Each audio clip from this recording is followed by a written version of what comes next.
Olá, boa tarde, seja muito bem-vindo. Agora pelo horário de Brasília são 14 horas e 15 minutos. Vamos conferir as principais notícias do Brasil e do mundo desta sexta-feira. E a invasão russa à Ucrânia chegou ao segundo dia com ataques por mísseis à capital Kiev. A cidade ucraniana está cercada pelas tropas da Rússia. Veículos militares locais entraram na capital para a defesa do território contra os russos, afirmou o ministro do Interior. O prefeito de Kiev já tinha afirmado que a cidade entrou em uma fase defensiva.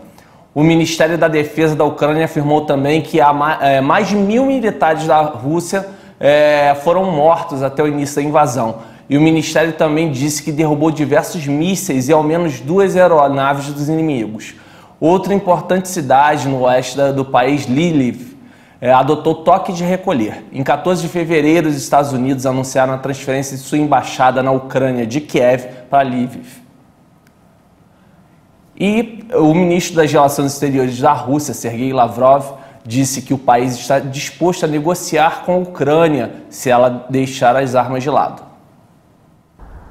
O conflito na Ucrânia entrou no segundo dia e a ofensiva militar russa se aproxima de Kiev. Nesta sexta-feira, o ministro russo das Relações Exteriores, Sergei Lavrov, disse que Moscou está pronta para negociações com as autoridades ucranianas se o país vizinho depuser as armas. O veterano diplomata russo ecoou as palavras do presidente Vladimir Putin, assegurando que ninguém se preparava para ocupar a Ucrânia e que o objetivo da operação era claro. Queremos que o povo ucraniano, como disse o presidente Putin, e todos os povos que vivem no território da Ucrânia moderna tenham a oportunidade de determinar livremente seu destino futuro, sem que ninguém tente colocá-los nas garras ideológicas. A Rússia acusa a Ucrânia de cometer um genocídio da população de língua russa do leste do país vizinho, sem fornecer qualquer prova a respeito. O conflito entre Rússia e Ucrânia se intensificou nos últimos meses. Uma das maiores insatisfações de Moscou é sobre a possibilidade de o país vizinho entrar para a OTAN.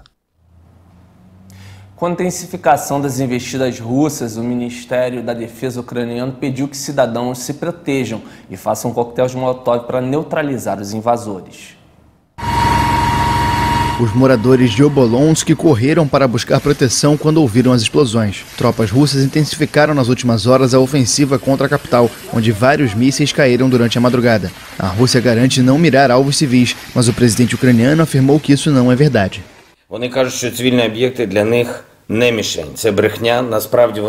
Eles dizem que civis não são um alvo, mas isso é outra mentira deles. Na realidade, eles não diferem as áreas em que operam. Aos cidadãos da Federação Russa que estão protestando, nós os vemos, e isso significa que vocês nos ouviram. Isso significa que vocês começaram a acreditar em nós. Lutem por nós contra a guerra.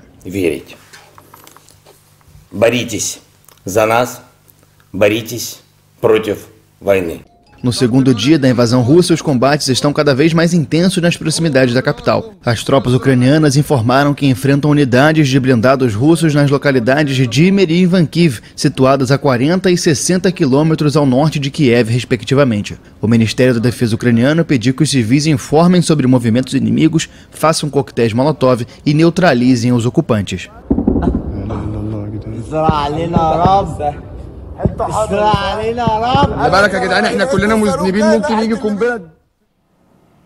Estrangeiros que estavam na Ucrânia relataram o drama de quem tenta atravessar a fronteira da Polônia para fugir da guerra. A distância é grande e o trajeto é tenso.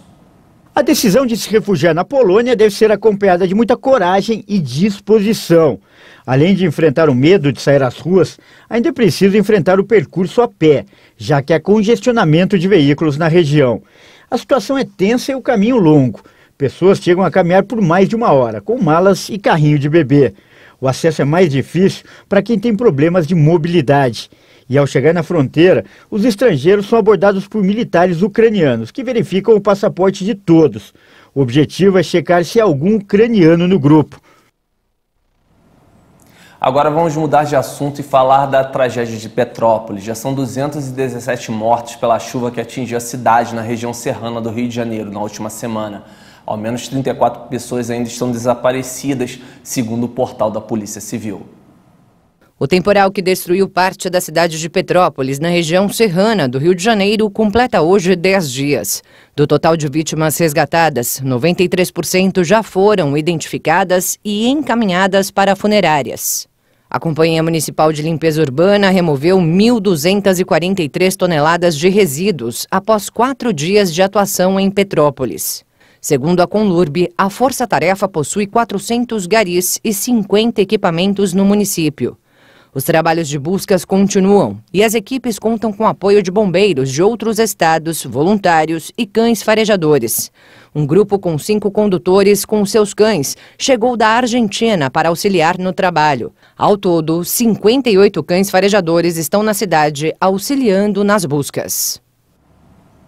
A Anvisa aprovou hoje o primeiro autoteste saliva para a Covid-19 no Brasil. E o terceiro autoteste cotonete no nariz também foi autorizado.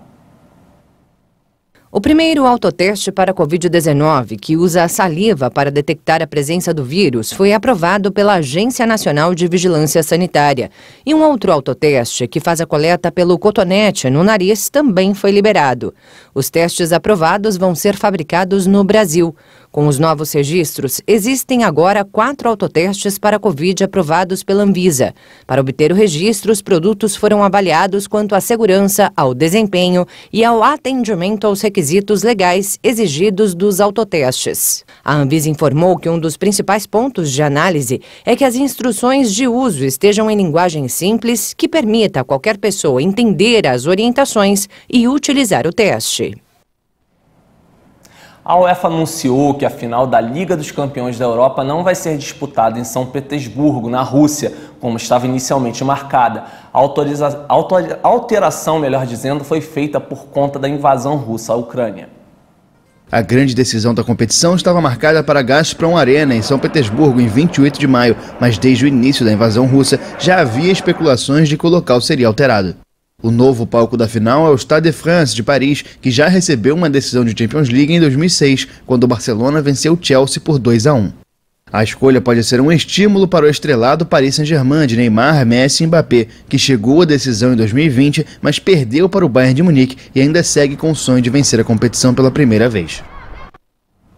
E a Fórmula 1 também afirmou que o Grande Prêmio da Rússia, marcado para 25 de setembro em Sochi, foi cancelado. No último dia de treinos da pré-temporada, os carros das equipes Haas, que têm as cores azul, branco e vermelho, coincidentemente as cores da bandeira russa, ele acabou aparecendo totalmente branco, sem essas cores exibidas. E o treinador Tite foi feito pela empresa que administra o Mundial da categoria como consequência da invasão da Ucrânia pelo exército russo. De acordo com o comunicado, a Federação Internacional de Automobilismo e as equipes discutiram o posicionamento e concluíram ser impossível organizar o GP da Rússia nas atuais circunstâncias. A decisão vem um dia depois de vários pilotos exigirem o cancelamento da corrida, entre eles os campeões mundiais Max Verstappen e Sebastian Vettel. Verstappen, o atual campeão mundial, afirmou que não é correto correr em um país em guerra.